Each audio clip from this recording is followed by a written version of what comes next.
Well, welcome everybody. Appreciate you being here.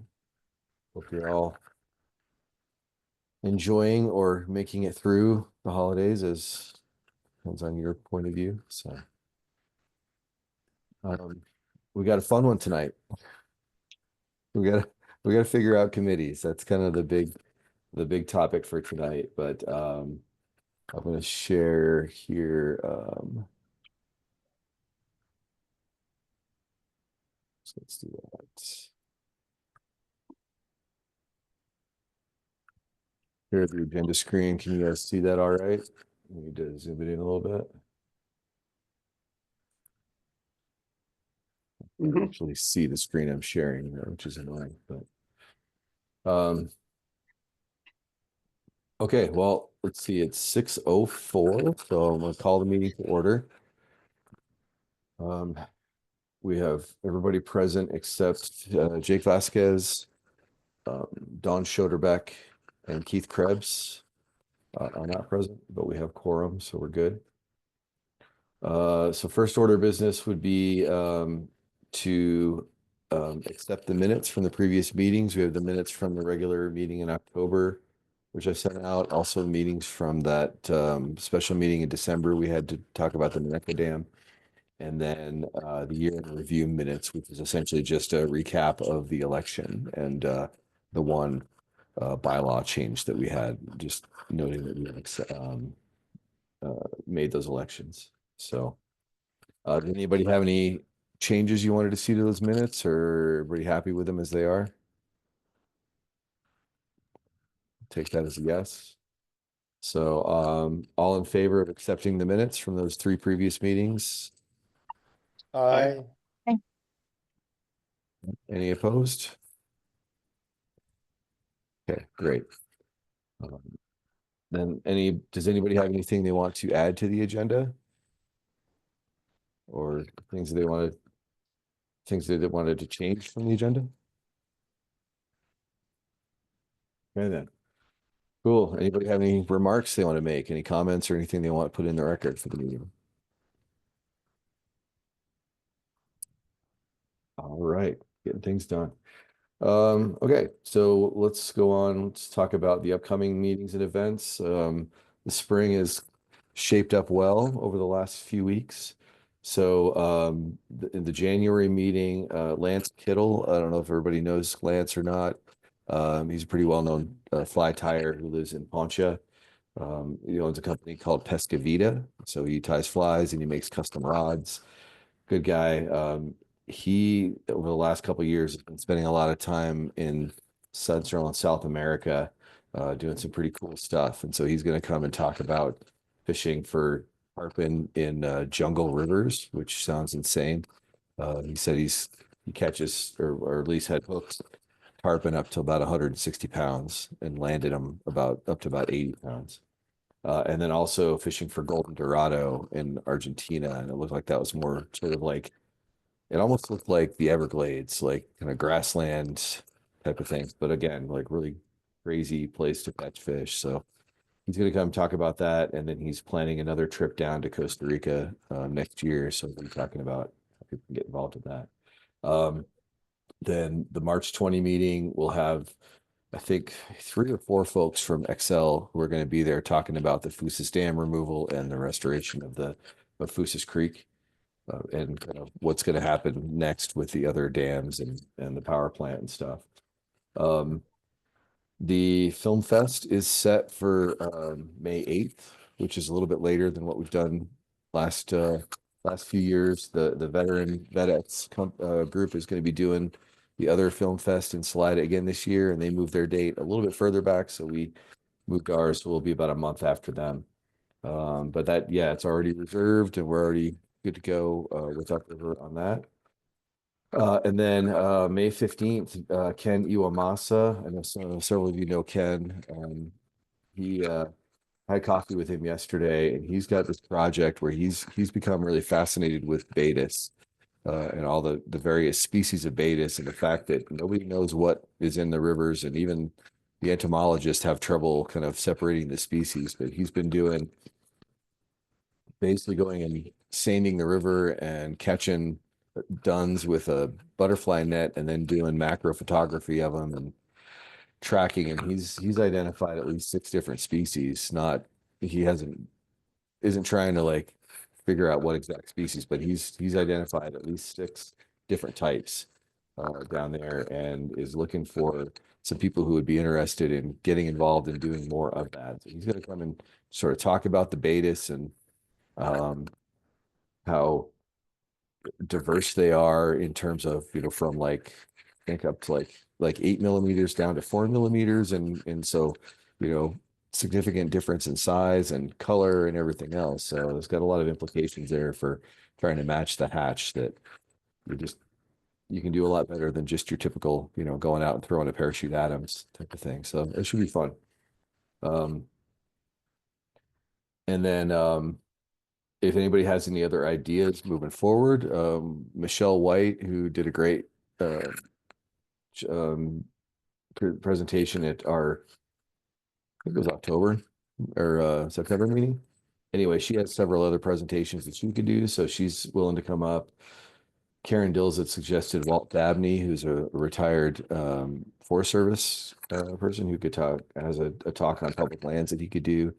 If anybody has any other ideas, let us know because we still have a couple of meetings in the fall that we need to fill out. So the sooner the better.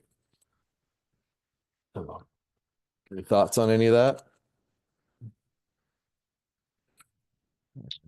Meetings look good. Yeah, great speakers. Thanks for lining that up. All right. So I'm gonna switch screens here. Are you guys looking at the spreadsheet now? Or are you still looking at the agenda? We can see the spreadsheet. Okay. All right, Yep. cool. Spreadsheet. All right. So committees. So now that we've got the new board installed, we need to figure out who's gonna focus on what. And I want this as much as possible to be what everybody is most interested in. Because this whole thing is supposed to be fun and rewarding. And so a few years, or I guess last year, we went through and chopped this down quite a bit. There were like 18 committees, and we've combined a few and so on to try to streamline it a little bit. And I also want to kind of look at if we want to do even more of that, if there's some stuff here that we want to mothball potentially, or try to refocus on.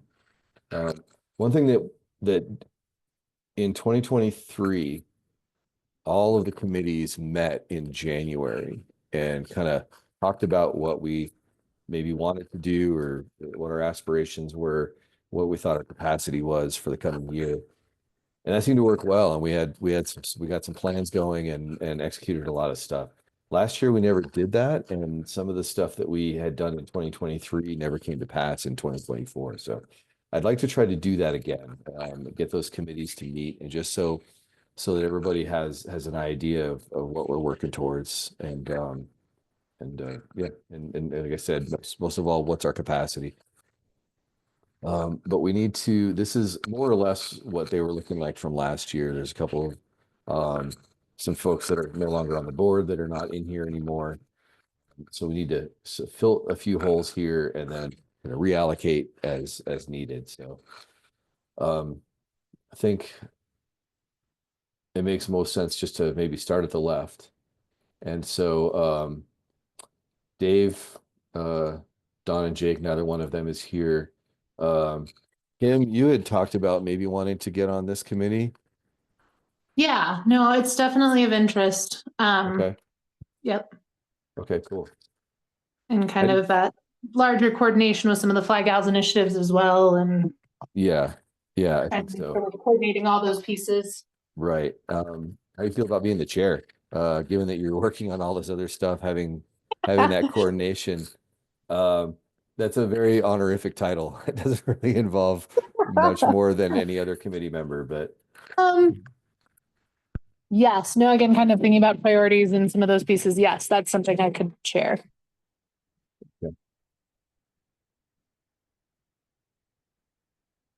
Well, I feel like one of the challenges we had last year with the adult ed stuff was, or at least with our 101 class, was trying to coordinate or time it so it didn't conflict with Arc Anglers series.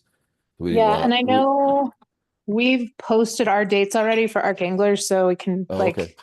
we've already got that on the schedule. Okay, cool. And then kind of on a personal note, I've got my CMC dates set, and I know we've got Fly Gals has an organizational meeting on the 27th to do some planning, so I'll have kind of all those pieces put together. So, Okay, awesome. because I know Awesome. Fly Gals usually does a 101 kind of type day as well. So, Okay, great. Yeah, the last thing we want to do is undermine what Arc Anglers is doing with a free class, and yeah, we don't want to conflict yeah, and it's with all Fly that. Gals either. So Yeah, and how to best, support all of the people in the community. I think it'd be interesting. Again, Jake's not here, but some Garna, some more yeah, efforts with the brown trout crew, like lots of right. opportunities. So Yeah, absolutely. cool. And then when I was talking with Ken Iwamasa yesterday, I talked to him a little bit about maybe getting involved in some of that stuff, and he seemed interested. So he didn't say yes, absolutely, but I know like Dave, I know you are friends with Ken, and so maybe if you're talking with him, maybe you can help to soft sell him a little bit and It's a see if great we can get excuse him. to talk to Ken. Yeah. Exactly. Yeah. Yep. Yeah. Awesome. But I think he'd be an awesome person to have on board for obvious reasons. The guy's a Yeah. legend. So, um, is there anybody else who's interested in working on adult education? As it stands right now, we have um, the fly fishing 101 class that Brian Ward put together, which he put together a really good curriculum, and it works really well. Dave has done tightline nymphing, and so if there's interest in people who have experience in that and helping that out, it would be wonderful to get that going. And then Don Harville had talked about maybe creating a macroinvertebrates and like a bit of an entomology um, for anglers kind of thing. So that's not done yet, but I think it'd be awesome to have something like that too. So if anybody else is interested in getting involved in that, that'd be fantastic. So just let me know if holler, because we want to get, it'd be great if everybody could be on 2 or 3 committees as we go through here. So um, but for each one, the more the merrier, really.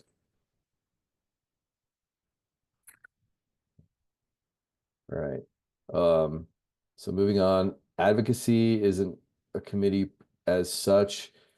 Reed is our chapter liaison to the Bull and Moose Committee, which is the Colorado TU lobbying and advocacy group. So he kind of works that. Bob is on the round table, although more for and then we also have Ricky. I'm gonna put Ricky on here too. Um, it's she has the rec representative on the round table. So, and then I'm involved in a few different things to the voluntary flow management and so on. So that's in good shape unless somebody wants to get involved in some of that stuff and start coming to those meetings, just let me know. Um, Can I ask a question real quick? yeah, of course. And this has more to do with just kind of like, I guess, general awareness of what everyone's doing. So for example, I might not necessarily be on the advocacy committee, but it'd be kind of cool if it doesn't have to take a lot of time or be monthly or whatever, but if we just at some point kind of get little recaps, because I don't really know what all these committees are doing. And I know we're doing good work in so many areas, and there's a lot of people, like Keith or whoever else, who have been working on their committees for a long time and doing a lot of cool stuff.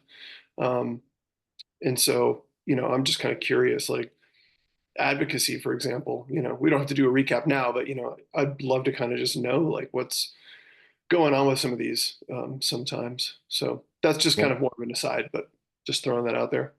no, that's a great point. And we try to do reports at the end of each board of directors meetings, but that's only 5 times a year.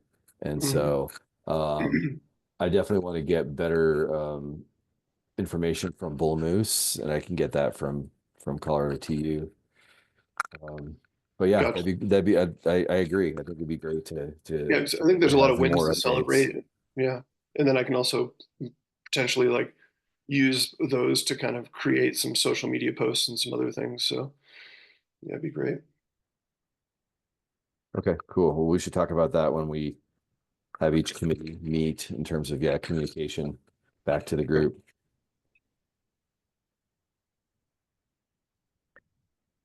Okay. So Cold Water Resource Fund is just, we have this one particular fund, bank account essentially that is earmarked for conservation stuff. And anytime things happen with that, we're supposed to meet. And so that committee consists of the treasurer, the president, and then one at-large member, which is has been Jake, and I'm going to leave him on there for now. We haven't had to meet because we haven't really touched that fund, but that's all that is.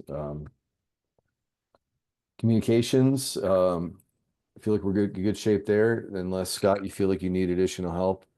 Scott is as you all know, doing the newsletter, and he's taken over social media. And then Tom Palka is kind of running the website, and then Tom Arnott is jumping in as needed to help them. So Scott, if you feel like you need additional help there, I feel good about things. The only thing I would Okay. add in this conversation is you know, I welcome any and all ideas. It could be a text, it could be a quick email. You see something, you hear something. It could be one of our wins, and no matter how small, you know, or an interesting news story or anything. Just please, you know, feel free to just send anything my way, and it can all be used to kind of increase engagement. Is what I'm hoping to start doing. You know, as I just am kind of new into the social media stuff, but obviously the goal is to keep us out there and increase engagement and ultimately membership and fundraising. So yeah, anything you think that can be of interest, you know, hit me up. cool. If you catch a nice fish or see something, just yeah, we're always looking for content as well for Instagram Anything, and text a Facebook. photo, Yeah, whatever, yeah. anything, anything. So okay. So activities is kind of all of the public facing stuff that we do that's not conservation minded. So chapter meetings, the fishing derbies. We didn't do any last year, but we typically would do like just a social, you'll meet up um for drinks somewhere, that kind of stuff. Or just chapter member engagement and public engagement stuff. So that's an area where I think it'd be great to have more of those just social times. I think that's something I'd love to see more of this coming year. Um, and then the other big thing is we really need another person to get involved in organizing the July 4th Derby. It's been Dan Clegg last year. Don Schoderbeck tried to do it, but he got bogged down with work and couldn't help as much as he wanted to. And so, and I was in there too, but Dan and I were both out. This year, I'm going to be gone for the 2 weeks leading up to 4th of July. So, um, it's not a big deal. I mean, the last week or so, there's a little bit of, there's a fair bit to do. But even that, we've got Rick Helmet comes and helps out. He's out of town. He's living in Arizona in the winter now, so he's not ideal for that. But Ann and Henry Clayman kind of put together a checklist and a schedule of everything that needs to get done. And so you just kind of go through that and do the stuff you need to do. Like in January, I'll arrange for the fish stocking to happen. And then but yeah, this is just in February, you do this, and in March, and it takes 10 minutes to do each thing once a month, and it kind of gets itself done. And we've got volunteers who have been doing it for years and years who come every year and do it, and they know what they're doing. So it kind of runs itself at this point, with a little bit of guidance. But yeah, with me gone, we really need somebody else to step up and help with that. So if anybody feels at all able to do that, I would be immensely grateful. And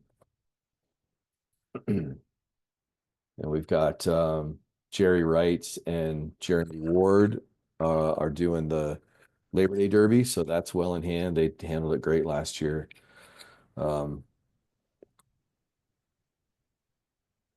Let's see what else. But yeah, that's it. So who wants to be on that one if they're not already?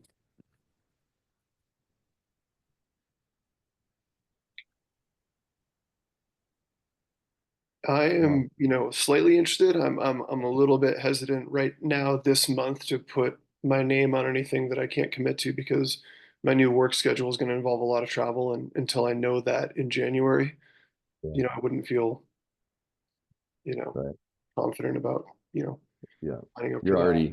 already doing a lot with the newsletter and social media too. So Yeah, I tend to kind of take the long weekend, but like I said, in January I'll have a better idea of what's going on, and since I'm right here in BV, it's not a huge thing, but so I guess I would kind of put myself down as like a kind of a possibility, let's say. right.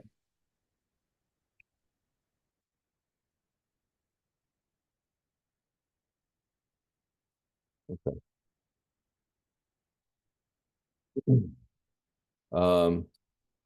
CTE liaison is probably going to follow you, Ricky. That is basically it's just a quarterly report we have to do to CTU of what we've done over the last 3 months, and it's kind of a template. Keith's been doing it. So, but if it's all right, I'm going to stick your name in there. Perfect. What is our relationship, kind of just in a nutshell, with CTU? Just do they keep tabs on us or us on them, or like what's the obligation between the chapter and the state entity there?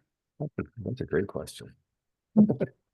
And I would extend that to TU National. And the answer is yes. There's so we have a great relationship with CTU, with the folks there. They give us a ton of expert help with projects and administration and marketing and fundraising and things like that.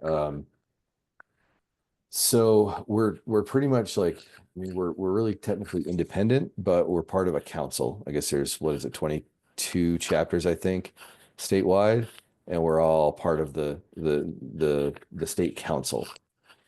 And so there's a president and a vice president and a secretary and so on and then each chapter president is an officer, or I guess like a board member of the state council.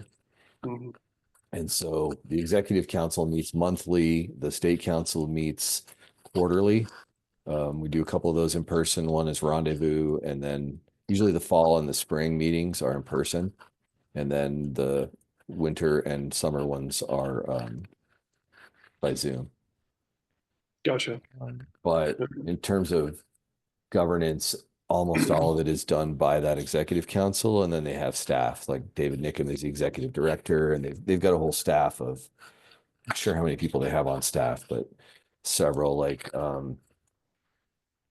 they've got, and have I gotten you in touch with it's gonna be one of my bad name nights. Um the I guy who guarantee does that works. So he yeah. does he does the social media and stuff for them.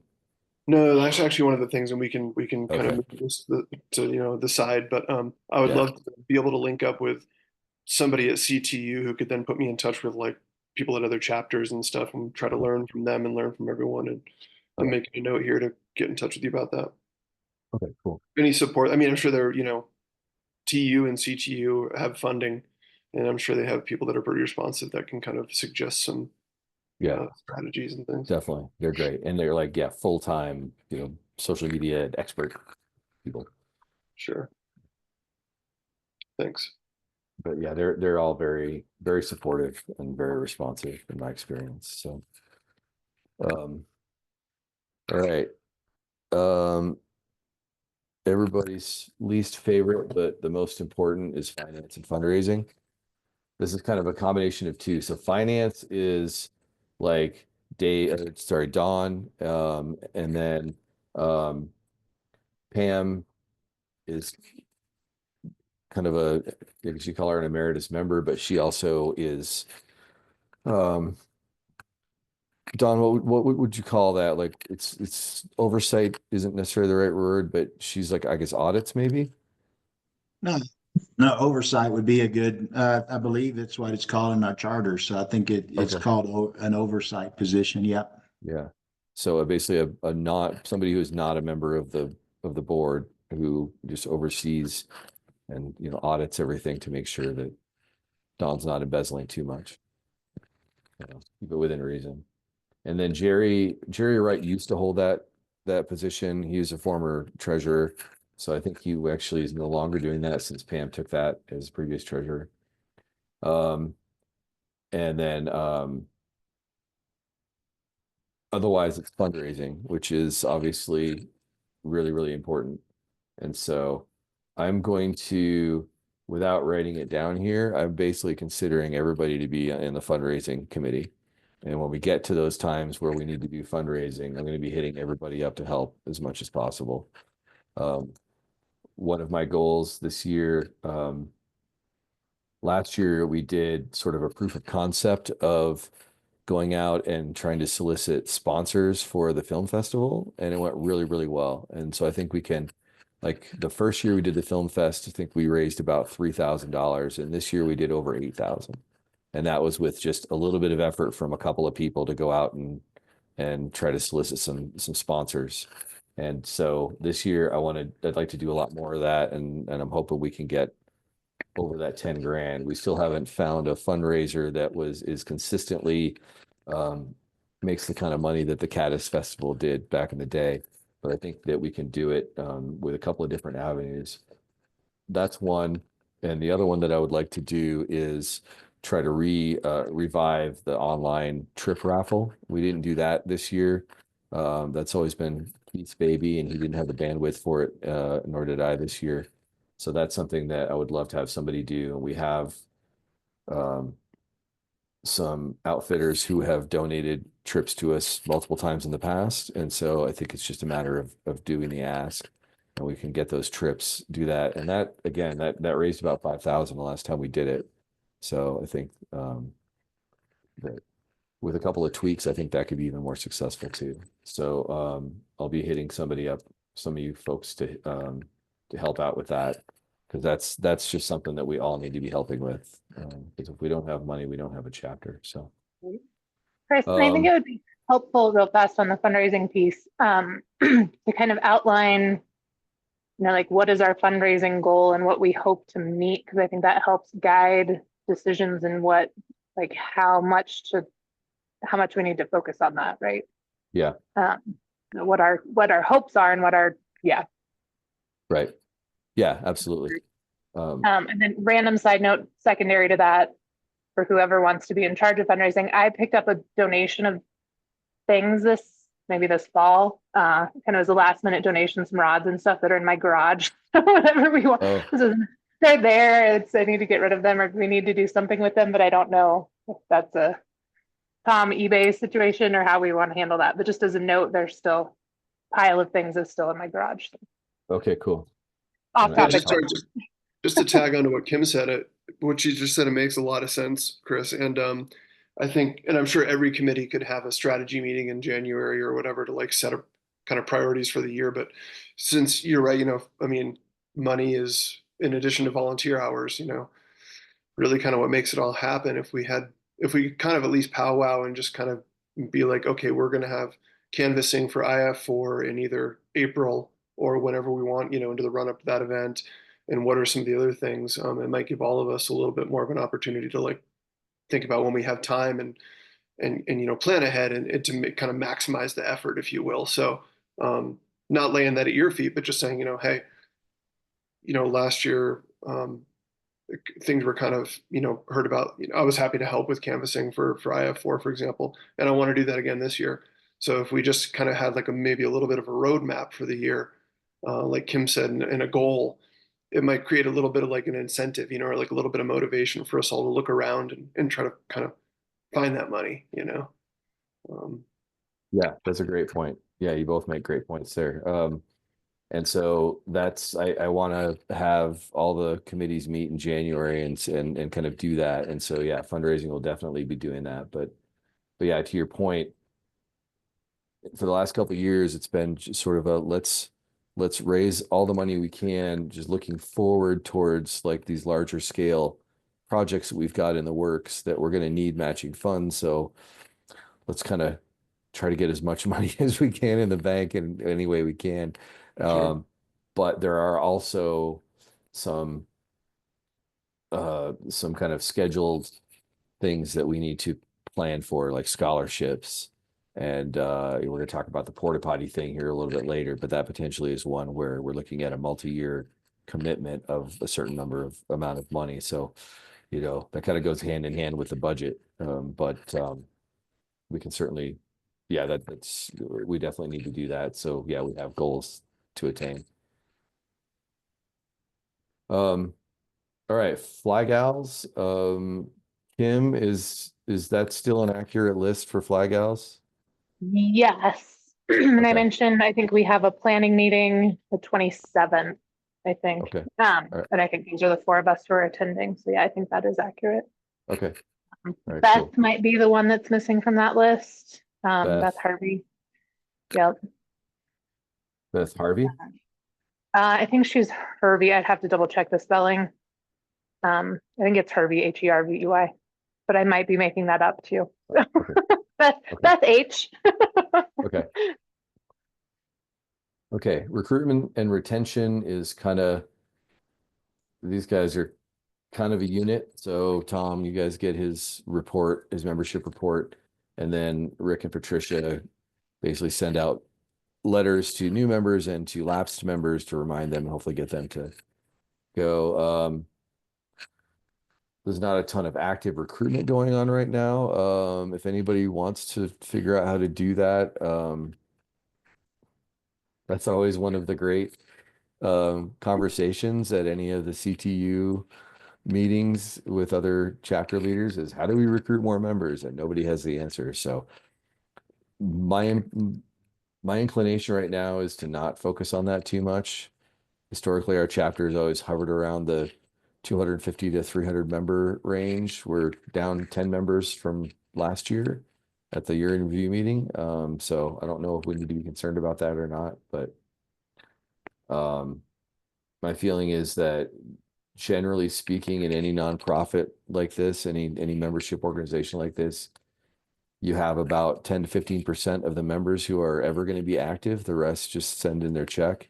And that's fine. That's not, I do that with a lot. This is the only one of a very few that I'm active in, but I send checks to a lot. So I think that's to be expected. And I don't know that those folks are going anywhere. So if that other membership fluctuates a little bit, I guess I'm not too worried about that. So if we're gonna continue to not spend a ton of energy on that, I guess I'm okay with it.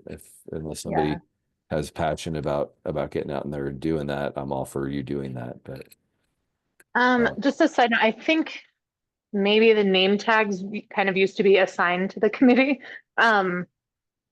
I currently have all the name tags and I'm kind of responsible for them, but I feel like it's something, and I thought I had a solution, but she's moving. But if anyone wants to pick up responsibility for the name tags, that would be awesome. Because I just feel like I'm never early to meetings, and you really should be like among the early ones there. So just if anyone's interested in picking that up, doesn't have to be a commitment tonight, but and that's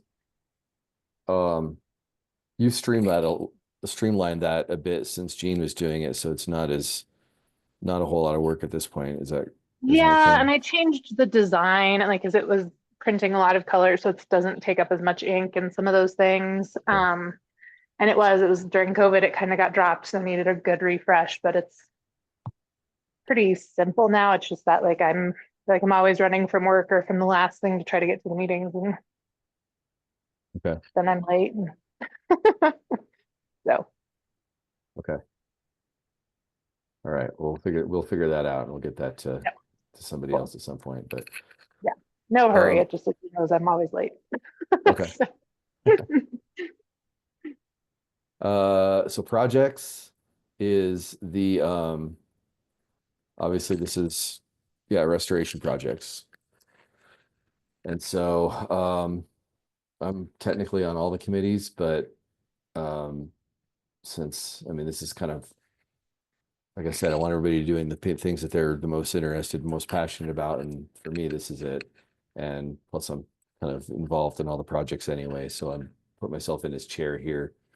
Um, and so for like the South Arc is kind of the big project at this point, and that's kind of been me and Keith and Ricky uh, have been kind of most involved in that. Again, anybody who wants to be involved in these, we absolutely would love to have everybody's input. Don't feel like, um, and I'm not as good as I maybe could be at sending out updates on what's going on with the projects. So, but anybody who wants to be more involved in that, please let me know. I can put you on the committee, but I can also, if you want to be in the meetings that we're going to and things, that'd be great. So, Yeah, Chris, I would like to be. I mean, given I joined youth education last year, but then I went back to work, and as you know, I'm splitting my time between here in Santa Fe and here basically weekends, long weekends. So this would be one I think I could probably add more value to, and maybe not as much in youth education since a lot of that seems to happen when I'm not here. So I'd definitely be interested in the project one this next okay. year. Right, cool. Well, we've got some cool stuff kind of in the pipeline too, so we're going to be going more than one direction. So having some more help would be great there. Dave, I got copied on the email today that Les is not on the committee now, the scholarship committee. Correct. Okay. So is that correct, or are there others on there that we need to add to this list? That is, let me check my email that I sent out. But I think that's it as far as I know. Okay. And do we need more? Are you comfortable with that number with three other folks? Do you feel like you need more people on there? I don't think so. Okay. Quick question on scholarships. Is that, I mean, is Noel the entirety of that, of what we do with scholarships, or is there more Well, to, I mean, the short answer is yes, but she's graduating or switching to a PhD starting next semester. So we weren't going to um, extend the scholarship for that. So we will be opening it back up. okay, Uh, gotcha.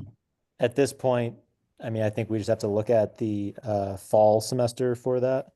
Um, but we do actually owe her money, I think, for for this current fall semester. Gotcha. Yeah, it's been a little bit weird. Like she hasn't really kind of been in contact. Like she doesn't Care seem too about money. concerned about whether we give her money or not. So, So does the amount stay the same of the scholarships, but what we're going to do now is we'll have to start anew in terms of screening applicants and making a Correct. determination and so on. Yeah, so we'll kind of post again at the various schools and go through the review process for that. Cool. Okay, nice. yeah. So Veteran Services is also Gene is going to continue to run that, which is awesome. Um, and then yeah, I know obviously several of you have been involved in that as mentors and stuff. Again, if anybody wants to be more involved in that, I think it's been um, a lot of it has just been Gene. And so I think he would appreciate, and then obviously Don, especially when we're up at his property, has been very involved in organizing it, but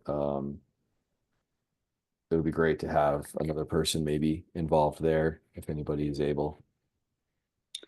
And that's actually something I was emailing with Rick about, saying, I would love to potentially throw my hat in the ring. although at one point last spring, Gene asked me not to kind of publicize too much the call for mentors because he felt like we had enough or too many. Um, and was, was kind of, or maybe it was all, he could handle. And I know the guy comes up from the Springs and does the mentoring training and whatnot. But I said, hey, I might be willing to, you know, try to jump in on a couple of those as a mentor. And Okay. again, it might be dependent on knowing the dates of those for next year and then Yeah. my travel schedule. But yeah, so Have that's you I'm interested in. have you done the training? I haven't done the training, no. Okay. All right. So we want to get you through the training. I mean, my feeling on it is you can't have too many people trained. And Got even if they don't, I do more than just our 2 events every year. I usually volunteer for 2 or 3 other events that are kind of up in our area. They bring folks up into the Arc Valley here and there. And so getting people trained, even if it's not just for ours, I think people do this. So if we can organize a training, I think it'd be great. Or they do it in the Springs here and there too. So if you're ever down that way, you could hopefully do one down there. So Gotcha. um, Yeah, but well, thank you for that. okay, cool. I'm gonna put you on here just for fun. So youth education, I don't know that Eric is doing much of anything anymore with that. Youth education is still Keith's passion. He sent me an email earlier, by the way, and kind of outlined what he was thinking for himself here, and he still wants to head that up. Jerry is obviously still very involved. Kim, I know you do as much as you can. Mark, you were kind of thinking that this might not be the best fit. Yeah, it wasn't, so the 3 I was on, I was as active as I could be in the other 2. This one I actually wasn't involved, to be honest. Again, just part of splitting my time. So I'm interested in it, but just from a practical standpoint, not being here year round made it difficult this past year. Yeah. Well, for the last couple of years, the youth education program has been very strongly tied with Garna, and that's going to continue to be the case. Basically what we were doing was Stream Explorers, which is going to continue to be a Garna partnership, and then the field trips with the school districts, which is also kind of run through Garna. And so we're really providing volunteers more than doing a ton of education there. So I kind of feel like, and obviously I'm very involved in all of this from both the Garna direction and from TU direction. So I'm not sure if we want to do any more here or need to. Bianca, you want to dive back into Stream Explorers? I'm always happy to teach, but I also contract with Garda, so I don't know if there's a conflict of interest there. Yeah. Well, this is, I think, this is more from like an organization and a, like planning sort of point of view from the TU side. But most of that happens in meetings with Garna staff. So yeah. I don't see a conflict there, but if you do, then we won't have to worry about it. Yeah, I think I'll pause for now, but I'm always happy to teach as long as I'm not necessarily planning. I'm having a really difficult time saying yes to things until I graduate in May. So Yeah. Understandable. Yeah. Okay. Well, I think that we can leave that where it's at. The big ask for youth education is not necessarily members of this committee, but volunteers for the events. And that's, outside of this group. I mean, anybody here who wants to do it. It's controlled chaos. It's a good time. But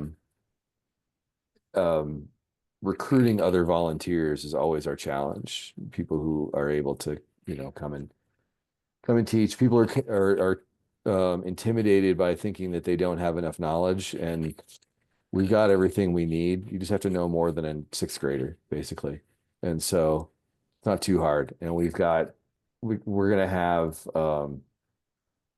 a better one of the things we're planning, especially for Stream Explorers, but also for the field trips, is a more rigorous volunteer training. So we'll kind of give you the breakdown beforehand so everybody knows exactly what to expect when they get there and has sort of the background knowledge that they need to be able to teach it. And in some ways, a lot of what we need is herders as much as anything. You know, if we have one or two people they're kind of doing most of the talking and the teaching, and we have other folks that are just sort of facilitating, and they're not necessarily the ones that are spitting information all the whole time. Um, but yeah, it's a good time. Actually, it's pretty fun. Like I don't have kids, never wanted kids, but I love doing those things. So Yeah, it is. It's a ton of fun. And you don't, yeah, yeah, just have to want to enjoy it. yeah.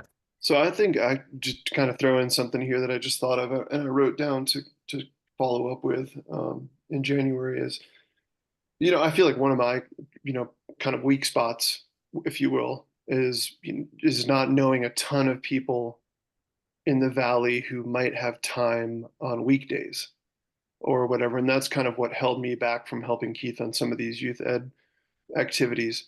And I was just thinking, it sounds really, really simple, but again, we have to kind of find any way we can to engage. And so, I don't have time. Maybe I'll go to like a Wednesday, um, the upriver fly tying nights and just make an appeal as everyone's breaking up at the end of the night and just saying like, hey, standing up for, Collegiate Peaks here, like we were always needing, volunteers. If anybody here is interested in helping, with kids, on a couple weekdays a year or something, I mean, just anything, and maybe somebody can do that down at Trace Litros, like just any way we can kind of get out the appeal for people to help. Because I'm just thinking, I don't know that many people around, so even those little things I'm saying could maybe make a difference, So Absolutely, and that'd be fantastic. So yeah, if anybody else has any ideas like that, or yeah, like you said, anybody who's going to the tying nights at Trace Litros, that's not as much our event as the one that's not really our event at all. Whereas the one at Upriver, we're kind of partnering, but I don't know if they right. would mind. But like Dave, I know you're tied in with them, and so are you, Kim. You kind of can kind of feel out if that kind of thing would be appropriate down there or not. But Yeah, I don't think that's an issue at all to throw that out there. I'm sure I can find it online, but just having some dates, to be able to mention to people, um, there's one this Sunday, in terms of fly tying, but asking about dates for the youth classes. But anyways, yeah, I'm totally comfortable bringing that up. okay, Yeah, cool. Dave makes an important point. I think one of the ways to increase engagement maybe is more specific, calls to action. So Yeah, and not just, there's nothing wrong with saying like, hey, we always need more volunteers. It's like, hey, we have these programs 3 Yeah, on Fridays the a year. And, specific date, we need 3 people and yeah.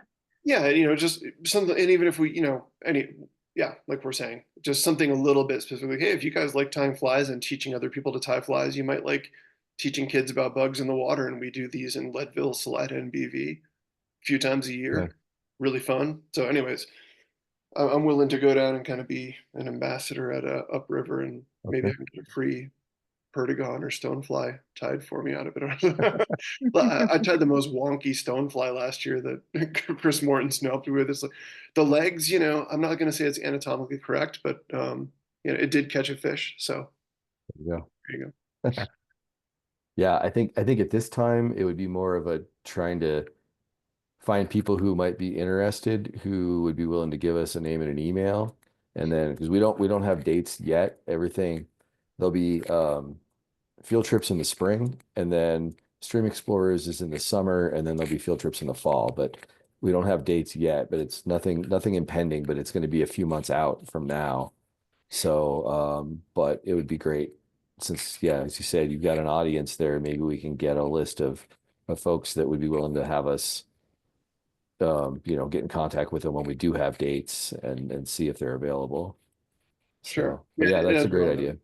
networking works, in person works. And so, and I have a post scheduled for January to the effect of, have you renewed your membership, or have you been curious about becoming a TU member? And that kind of thing. Just, throwing it out there, just kind of Yeah. keeping people. Okay, cool. All right, well, these are a lot like they were, but I guess that's okay. You move too many people around here, and then yeah, I'll reach out and we'll try to get all these committees to kind of get a planning meeting together in January to kind of figure out a game plan for the year and what we think we can handle doing. But we'll do that on a committee level and then and go from there. So and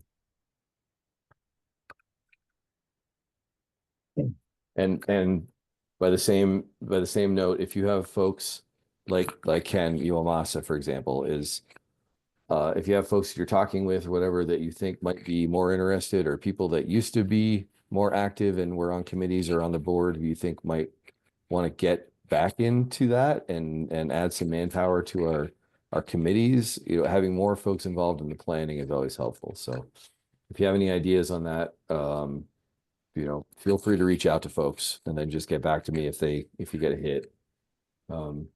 We did that with Garna with the hiking club. We just had a meeting of the hike leaders for the upcoming year, and a couple of them reached out to some folks, and we got, within a day we had 3 new hike leaders. So I think there are people out there who are willing and eager to help. They're looking for something rewarding to do with their time, and we just have to ask and they'll come. So if you have anybody who's a good candidate, please reach out to them and see what happens. So yeah, planning committee meetings, we'll do that just by committee. And I'll reach out beginning of the year to kind of get that going. Anybody else have any comments or on committees? I feel like that's a lot of committee we just did. So I just have a question, I guess, with any of the maybe state or national level, I don't know what, classes or meetings, have they given any insight or tips on how to involve like I feel like what my frustration I think in this past year was anything that we do, it's the committee members that do it all. So um I was just sort of burnt out and didn't do a whole lot in terms of the, like adult education / activities, whatever. Um, how, what's a good way of getting members to actually be involved with, say, a fly tying night instead of just, these 12 committee members doing everything for the whole year? Yeah, that's a great question. I don't know that anybody has solved that problem, but it occurs to me that yeah, meeting people where they are. Like if they're at a fly tying night, maybe they're passionate enough about tying to get involved in teaching a tying class or something like that. Or I think the folks who are not on the committee who come to the chapter meetings are obviously those are our more engaged members. That's a group of 30 instead of a group of 10 or 12. So maybe those are going to be the folks that we can recruit from. A lot of them are people that who did stuff for decades and then stepped away from it. But I think that might be our first pool of folks that we talk to, is the ones that are coming to the chapter meetings. And especially if we see new people at the chapter meetings who aren't the same faces, we all try to engage them. So as it comes down to us as committee doing more, but if we all kind of go to the chapter meetings with an eye as that they're a bit of a networking, that's part of our job there. Is you got the name tag on, so you got to go and shake some hands and meet some people and try to do a little bit of soft recruiting, then maybe we can have more success at trying to, yeah, identify those people that are willing to step up. I think there aren't a lot of people who are gonna just come forward and say, hey, I want to do everything. But if you ask them, they're gonna say yes. But they just need to be asked, I think, is a lot of it for most people, I feel like. So yeah, I don't know. Beyond that, it's one of the things that's always a topic of conversation. Is like, how do we find more members? How do we engage the members we have and get them more active? And I think that's a conversation that happens in every nonprofit. Well, Yeah. but that doesn't mean we shouldn't be doing it. So if anybody has thoughts on that, yeah, that'd be great. I don't have the answers, so. Yeah, if anybody has ideas about how to engage that come to you later of like, we should do this or that, or ideas for a really cool activity that we should do that might bring a ton of people in, then let's talk about it. Let's figure out what we can do that's new and different, that might engage a different group of people that haven't been showing up to meetings, but we need to figure out how to get those people to come to meetings, give them something that interests them, because we haven't been doing it so far. So all right, anything else on committees? Cool. Let's talk about porta potties. That's more fun than committees. Are you guys looking at the agenda again? Yes. Okay, cool. Okay, so we talked at the last board meeting about the idea. Well, we sort of talked about the porta potties up at Cottonwood Lake had been removed earlier than some folks maybe would have liked, and so that kind of started a conversation with Garna about them. Garna is heading up for the county the effort to put porta potties at trailheads and heavily used dispersed camping areas and so on all across the county. And I think it's going to be in the 40s, the number of units they're going to put out. And so Jess at Garna is heading this up and has been talking to a bunch of people in Vision Chaffee County and the BV Single Track Coalition and Salida Mountain Trails and National Forest Foundation, all these various people who are stakeholders in this, and trying to come up with a good way to structure this program. Last year was kind of the first year that Garna took the lead on it, and so there's a lot of lessons learned, and trying to figure out how to structure this. We had talked about having sort of an adopt a pot kind of a situation, and so like, for example, we might sponsor porta potties at Cottonwood Lake, and they have wraps on them that talk about leave no trace and Vision Chaffee County and so on, and have a variety of whatever QR codes to information and things, and that we would have a wrap that had our logos and things like that on it. But that ends up not being very cost effective. Just trying to do custom wraps for all of these things gets to be really expensive and takes a long time. And there's different designs, so they don't all fit and so on. But what Jess has come up with for this, and the whole program is going to be somewhere in the $50,000 to $60,000 range for the whole county, for the whole summer. It's like $140 a month per unit, essentially, plus the wrap, cost of that wrap. But what she's come up with, a proposal, is that we would sponsor the program as a whole. We would be one of the nonprofit sponsors for it.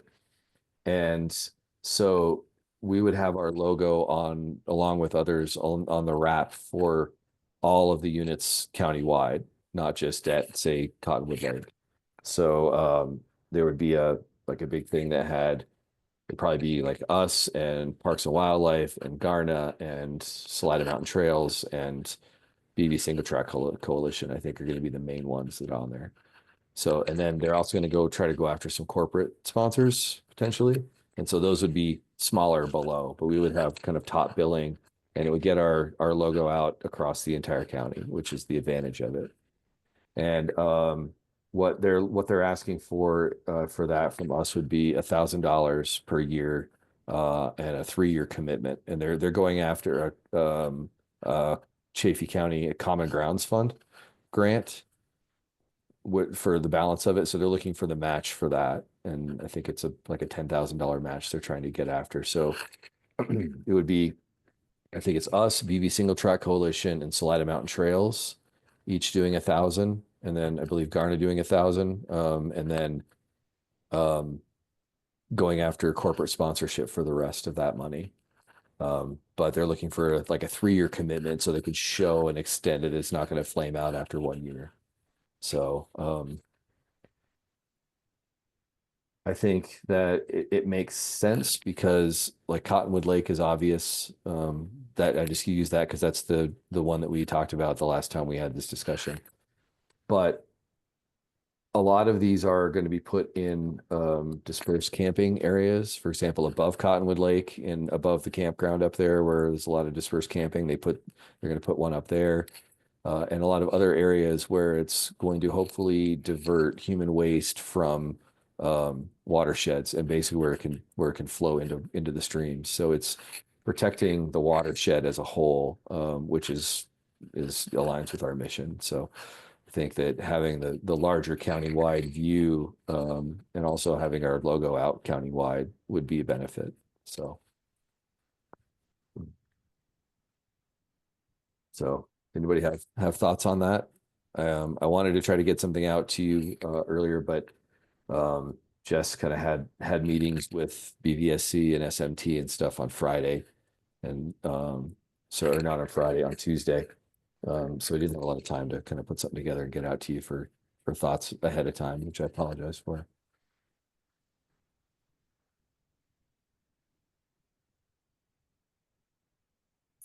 Sorry, so just the gist was $1,000 from us? $1,000 each year for and a 3-year commitment to do it $1,000 each year. So this obviously would be one of those things that we would put into our fundraising. It's like, okay, we need $1,000 for that, and we need,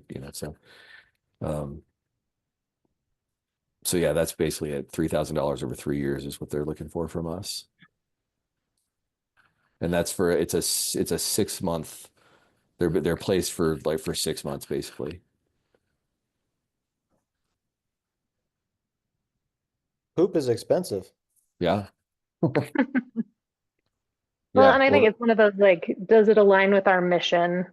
And I think I feel like someone at some point was like, our trash pickup days don't align with our mission, but I would kind of argue that keeping those fishery spaces clean, right? And that's whether that's our filament collection tubes or, that, and I've had conversations with several people that, since COVID and a lot of people are getting out in the outdoors that didn't used to go outside. And that one of those big things was people literally didn't know how to poop in the outdoors, right? Like, so I think it's a nice feature to have those facilities available. And it, kind of teaching people how to kind of leave no trace and, follow those best use practices of taking care of our resources is, I think, important. Yeah, I agree. Like I said, there is a danger, even if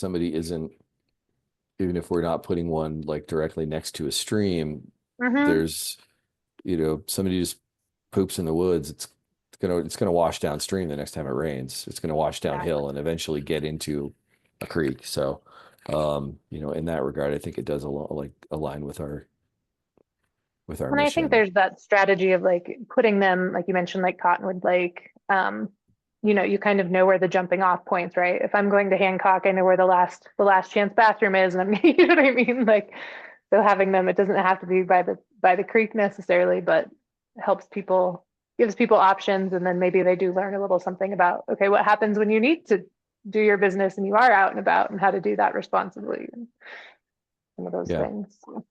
Yeah.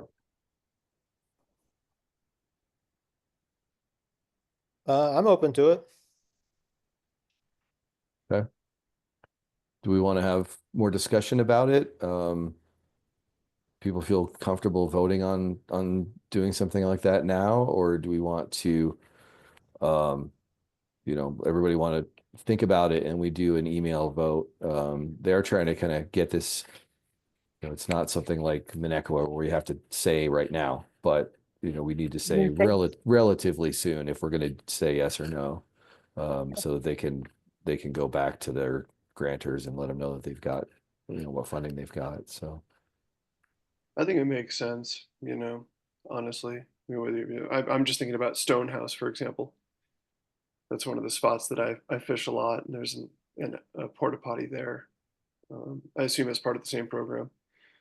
I don't know if it is or not. Is that still in Chaffee or is that in Lake County? I don't know if that's above the line or not. Really, no, it's in Chaffee because it's before Is it? grant. Okay. Mhm. So, It probably is. mhm. So. Anybody else have any thoughts or comments or concerns or?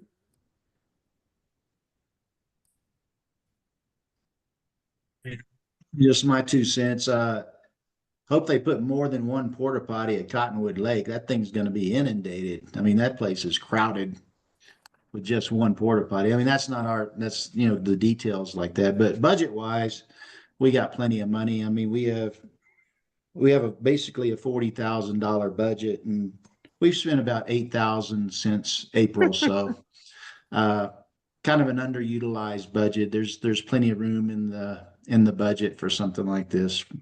Needless to say. Are you looking for a motion then, Chris? Is that? Yeah, if everybody's Sure. comfortable with that, then it'd be great if we could vote on this tonight. So. Yeah, given Don's comments, yeah, I kind of thought it seemed marginal. I mean, support of the concept, but it depends on, the opportunity cost of this versus other things we can do, but based on Don's comments, yeah, I'm definitely supportive.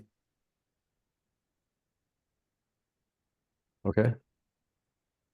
Well, motion to approve. Second. All right. All in favor? I Aye. Okay. Any opposed? Okay, great. And just to clarify, we're voting now that we voted, we're voting to contribute $1,000 per year for 3 years to the porta potty program.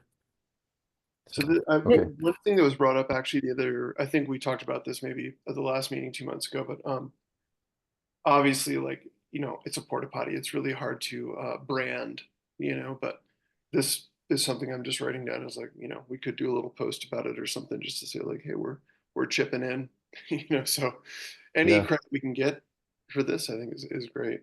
Yeah, yeah. And our logos will be on all of them countywide.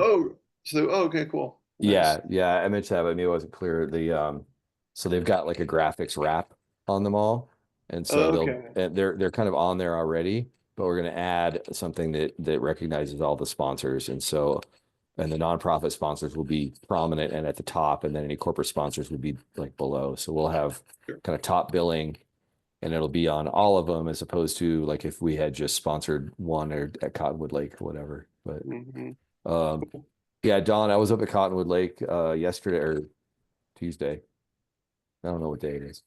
So there's a vault toilet up there down in the fee area, kind of and then there'll be a porta potty over by the boat ramp, and then there's going to be another one above the lake, up in that dispersed camping area above the campground, and then there's also vault toilets at the campground. So, one of the things they're going to do this year, last year there was one company that did all of them, and it was like he couldn't get everywhere all the time enough. So they're going to split it now with a couple, like have one company do the north part of the valley and another do the south, just to make sure that they're getting done. Because Jess was getting like pretty much every morning she would get a call that the porta potties at Lost Lake were overflowing.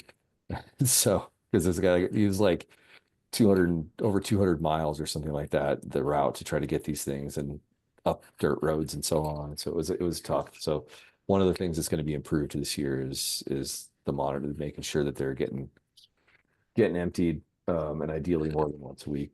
a couple times a week. So Yeah, well, yeah. maybe in Scott's blurb on the newsletter, he can, put something on as far as why would we do something like this? And it's to maintain the conservation and that there's potential for hazardous waste getting into our, watershed. And Yeah. so that's why we want to try, it's not just the porta potties, it's kind of education on, hey, let's be aware that there could be wastewater getting to our watersheds.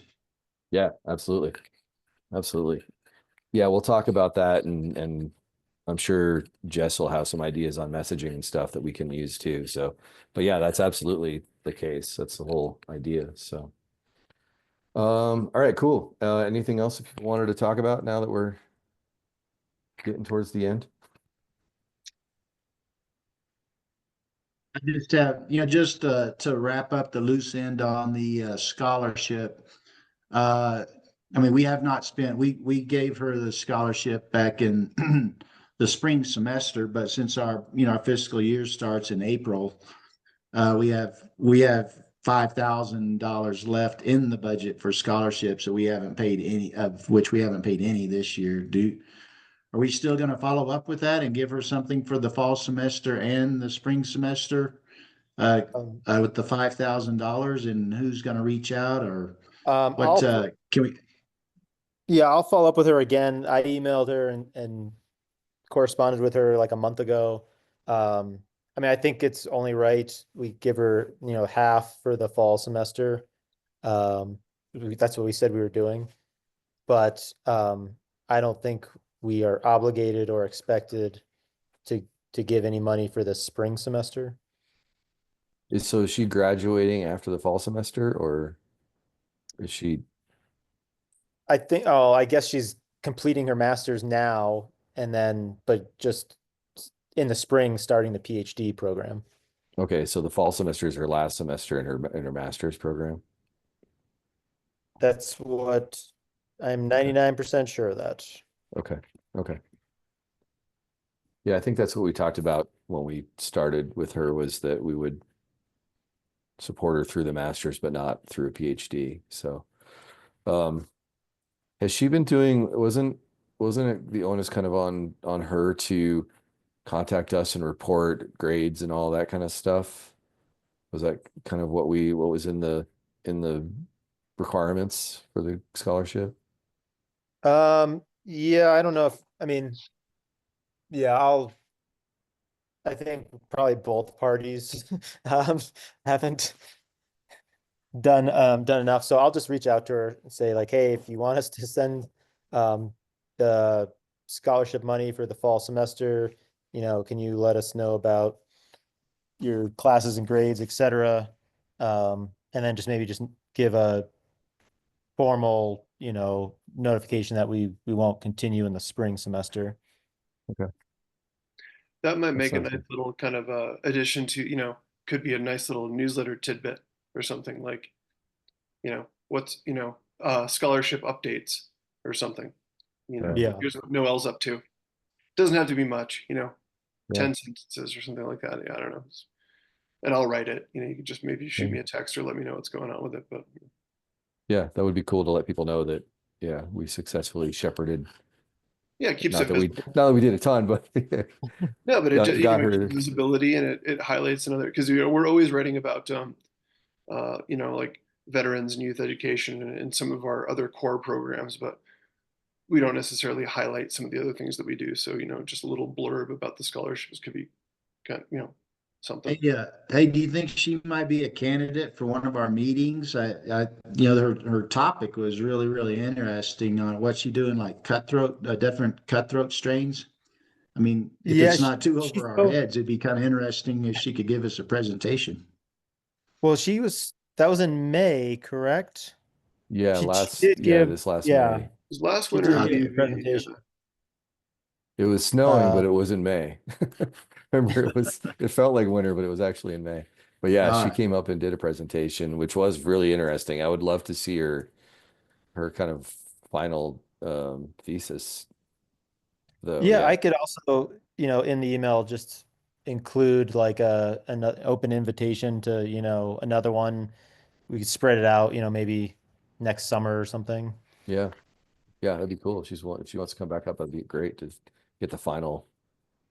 I thought it was fascinating. So she's looking at, yeah, at genetics and trying to kind of retrace where the different lineages that are present in the valley came from, because there are, I think, like 3 or 4 at least different lineages of like, there's like the blue line and the green line of Colorado River cutthroat, and nobody thinks they're native, but they don't really know where they came from because people would stock fish just with no records and things like that. And so just kind of trying to recreate the history of how these fish got here, through genetics. It's really interesting.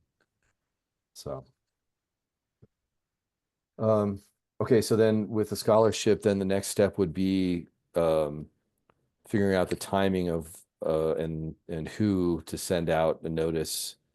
I think we're in good shape. We put a lot of work, and the scholarship committee in particular put a lot of work into sort of updating the policies and everything very recently. So I think it's just a matter of sending it out. We just have to figure out when that needs to happen and who to send it to, I think. So that's obviously starts with the scholarship committee, but any help or input you guys might need from us, let us know.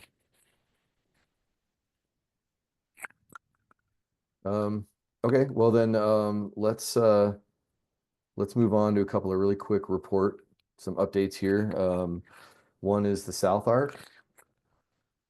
So I think you all know that we selected Lucas Babbitt with Watervation and Brett Jordan from HydroGeo are teaming up to do the design for the South Arc project, which is awesome. They're both amazing, and they're Salida locals. They've done a ton of work on the South Arc already, so they're intimately familiar with the river and the unique constraints that we have on this project. We had a kickoff meeting with them yesterday with our other UAWP partners, and so we're rolling, and we're starting to schedule meetings with all the private landowners. Those will happen in the first couple of weeks of January to figure out what their needs and their constraints are for their individual properties. And we've been meeting already with the city to talk about Vanderveer, and we'll be talking with the HOA for Two Rivers to see what can be done down there. But that's kind of the first step for them, is kind of gathering all this data about what will and won't work, and then they can start cranking on the design. So we are well on pace to hit a May deadline, which was our original goal for getting the 60% design from these guys. So we're looking really good in terms of timeline for hitting that. But yeah, that's the big story there, is that they are under contract and starting to work, which is, I think, incredibly exciting. And this project has been in people's minds for over a decade, and now it's really it's going to actually start hitting paper, which I think is incredible. Sorry. The Minnequa Dam, which is what we had the special meeting for. Pull up a.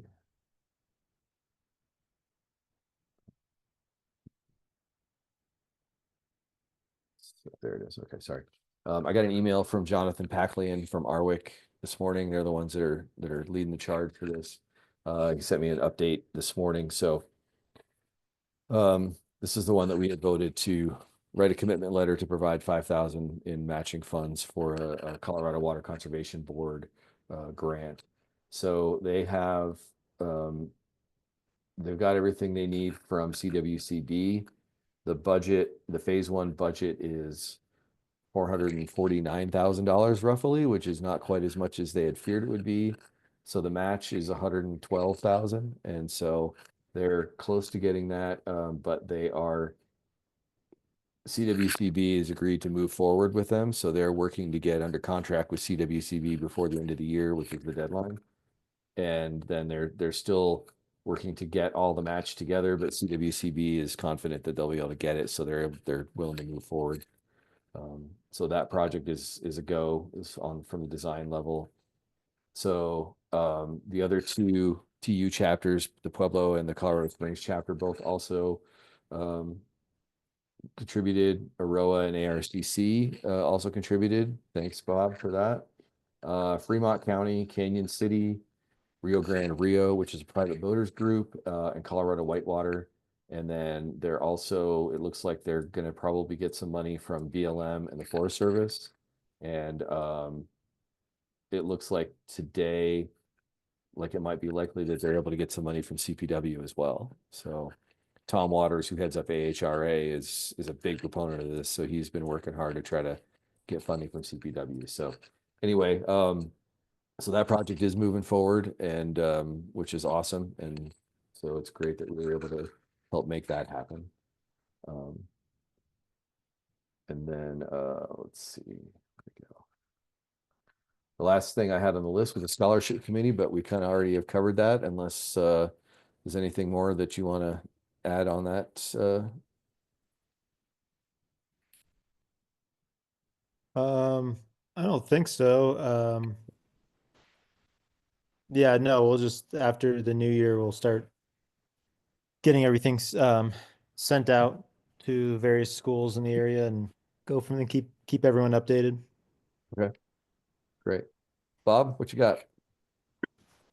Chris, I was just wondering if maybe the January meeting or so we could talk about sponsoring the forum again, the water forum.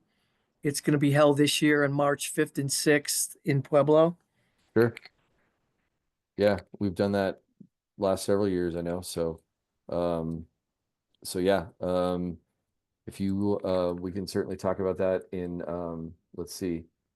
We won't have a board meeting until February, but we don't have to do that at a board meeting necessarily. So if you've got information you can send out to us on it now or whenever you have all the details, just let us know and we can talk about that. So that's for those who aren't familiar. Well, Bob, why don't you can explain it better than I. You know much more about it than I do. You want to give a quick? Well, we will. We're going to open registration at the beginning of January, just in a couple weeks here. So at that time, I mean, I can send out the link to the forum's website, arbwf.org is what it is, and our agenda, tentative agenda, will be up, and registration will be open, and sponsorships will be accepted. So that'll be happening here in a couple weeks. Okay. And so the water forum, it's a forum of the Arkansas Basin Roundtable for everybody. So all the stakeholders that are in the roundtable and interested folks attend that. Where is it going to be this year? It's going to be at the Pueblo Convention Center. Okay. Is that where it was last year? No, last year was further Last east, year was wasn't in it? La Junta. Okay. Yeah, year before it was We in the rotate, Springs. and then in 2026 we'll be back in Salida. Oh, okay. Cool. I went 2 years ago when it was in the Springs. It was really interesting. Yeah. I mean, it was fascinating stuff, and it was cool to meet all of these people from all over the basin, all the way to the campus line, and so yeah, it was fascinating. So we're getting more support than ever with recreation needs and environmental needs. So that's cool. the important reason to be present for somebody like TU, like we are with the outfitters. So it makes sense. Thanks, Cool. Chris. Yep, absolutely. Yeah, if you can send out what you got, so we can all take a look at it, that would be fantastic. All right. Anybody else got anything? No. All right. Well, thanks everybody. Yep, we'll reach out in January to get all this stuff cranking and get a new good 2025 going. So happy holidays, happy solstice, and yep. Likewise. Awesome. All right. Take care, everybody. Bye, You too. everyone. Yep. Take Have a care. great weekend. Bye. Yep. Bye.